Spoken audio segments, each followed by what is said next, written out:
latihan TNI di sekitar Morowali, seolah presiden memberi pesan nih, woi, ini masih Indonesia bung, Anda jangan coba main-main di sini. Nah, kan gue demen nih, kayaknya Prabowo lagi mainin caturnya nih, bukan langsung main gempur.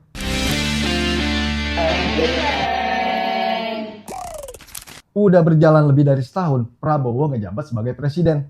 Biasanya nih, setahun pertama pemerintahan bakal menjadi fondasi penting dalam perjalanan panjang sebuah kepemimpinan. Bagi Prabowo, 1 tahun bukan sekedar fase adaptasi, tapi momentum buat menghadirkan perubahan besar dengan kerja keras, inovasi, dan keberanian mengambil keputusan strategis dalam menata arah kebijakan.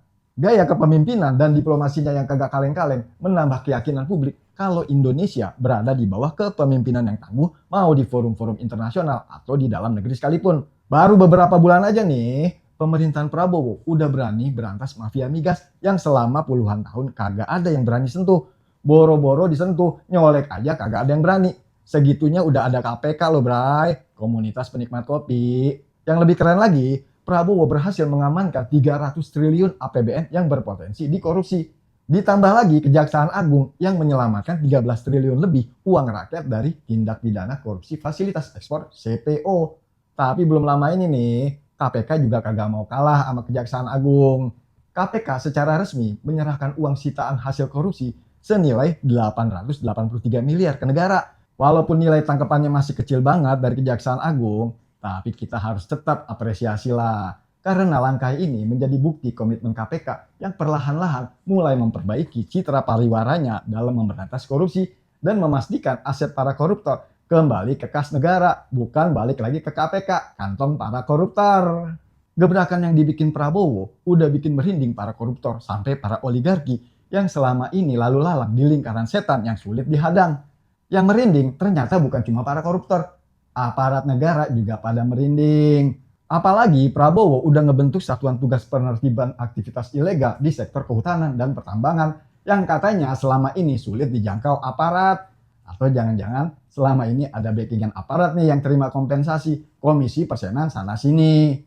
Menurut Mahfud MD, salah satu anggota percepatan reformasi Polri, Prabowo membawa data intelijen ekonomi yang didapat dari luar negeri. Data yang menunjukkan ketimpangan besar antara ekspor sumber daya alam Indonesia dan laporan impor dari negara tujuan. Nah, kena semprot dah Kapolri dan Panglima TNI. Kok bisa bocor ya kekayaan negara? Nah, kita simak aja lah cerita Prof. Mahfud. Monggo Prof, silakan. Menariknya tuh presiden memberikan data. Punya data, misalnya ekspor satu tambang. Tambang apalah gitu ya. Ekspor dari pemerintah kepada pemerintah kita, laporannya saya mengekspor nikel misalnya. Ini belum tentu nikel ya. Saya mengekspor nikel 10 juta ton ke misalnya ke Cina misalnya. Tapi di Cina dilaporkan mengimpor nikel dari Indonesia 100 juta ton. Kita 10. Saya punya data ini, kata Pak Prabowo. Saya beli dari luar, bukan data dari dalam. Jadi beliau tahu perusahaan ini nih sekian 34 tahun nih makan uang negara. Ini 25 tahun, ini 40 makan uang negara. Masa Anda mau nyumbang ke negara? Katanya. Kita harus nasionalis. Polisi, tentara, waktu itu kan ada Pak Kapolri. Ada Kapolri dan Pak Agus, Panglima. Polisi, tentara harus membela rakyat. Ini nih kayak gini nih, kekayaan kita diambil. Sampai gini Pak. Kamu, Pak Listio, Pak Agus, Panglima, Kapolri. Tidak ada gunanya kamu ditaruh dalam tempat ini. Kalau tidak bisa membantu rakyat dengan mengatasi hal-hal gini. Ternyata aktivitas ilegal bukan cuma terjadi di sektor kehutanan sama di sektor pertambangan. Yang lagi rame nih, gebrakan Menteri Keuangan Purbaya dengan gaya koboynya nih, lagi siap-siap lempar tali lasso buat ngejerat para importir barang-barang ilegal yang masuk ke Indonesia. Termasuk maraknya isu barang-barang thrifting ilegal ke dalam negeri melalui pelabuhan, seperti baju bekas, celana bekas, jaket bekas, sampai sepatu bekas. Tapi celana dalam bekas nggak ada kan Pak? Purbaya menegaskan nih, kalau penindakan impor ilegal pakaian bekas, tujuannya untuk memberantas barang ilegal, bukan menyingkirkan bisnis thrifting. Kebijakan Purbaya mendapat kritikan dari salah satu anggota DPR dari Partai Banteng. Daripada ntar diseruduk, mendingan kita lihat aja nih kritikannya Bang Napi. Begini, tanggal 12 November lalu itu Pak Ketua, saya WhatsApp Pak Purbaya. saya ajak dia untuk kita berdiskusi tentang thrifting. Kenapa? Hasil riset global sebuah lembaga dunia itu mengatakan 67% generasi milenial dan Gen Z menyukai thrifting. 67%. Lalu survei itu menjelaskan kenapa milenial dan Gen Z menyukai thrifting. Karena harga murah? Bukan. Karena modalnya bagus? Bisa. Lalu apa yang paling dominan penyebabnya? Terkait dengan lingkungan hidup.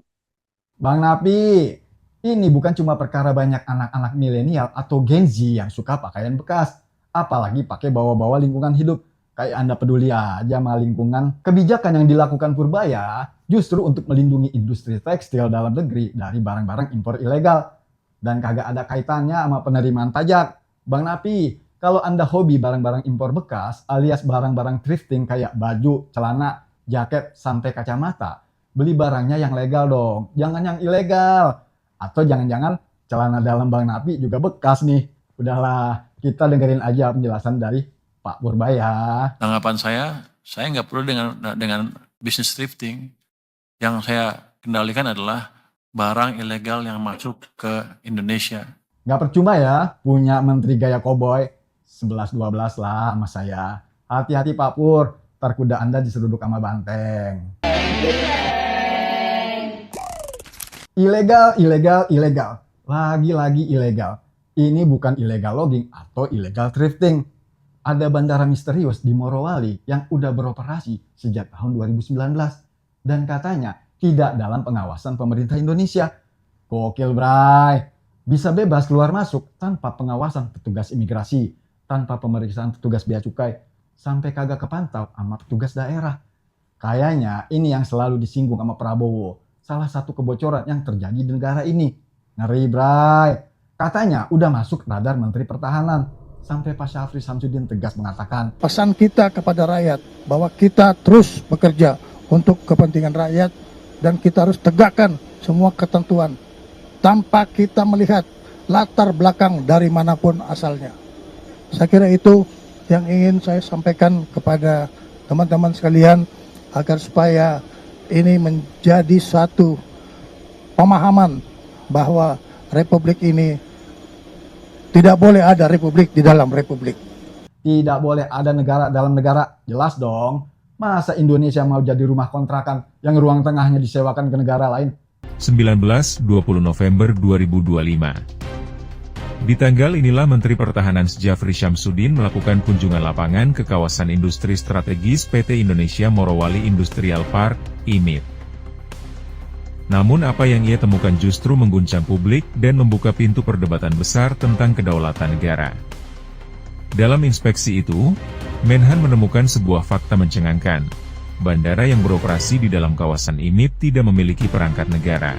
Tidak ada bea cukai, tidak ada imigrasi, tidak ada airnav, dan tidak ada pejabat otoritas negara yang seharusnya berdiri tegak mengawasi lalu lintas manusia dan barang. Ini anomali, tegas Menhan pada 20 November 2025, tepat seusai melakukan peninjauan. Tidak boleh ada negara di dalam negara. Pernyataan keras itu langsung bergema di seluruh Indonesia. Tapi kenapa ya bandara ini baru heboh setelah tahun 2025 di masa pemerintahan Presiden Prabowo? Mungkin sinyal wifi di Morowali baru kuat belakangan ini. Terus kenapa Presiden menempatkan TNI buat latihan di Morowali? Tenang, latihan TNI di sekitar Morowali seolah Presiden memberi pesan nih. Woi, ini masih Indonesia, Bung. Anda jangan coba main-main di sini. Nah, kan gue demen nih. Kayaknya Prabowo lagi mainin caturnya nih, bukan langsung main gempur. Sengaja dikumpulin dulu nih semua bidaknya, baru dipretelin satu persatu. Hei, bakalan ada perang bintang nih di Morowali. Salam NIN.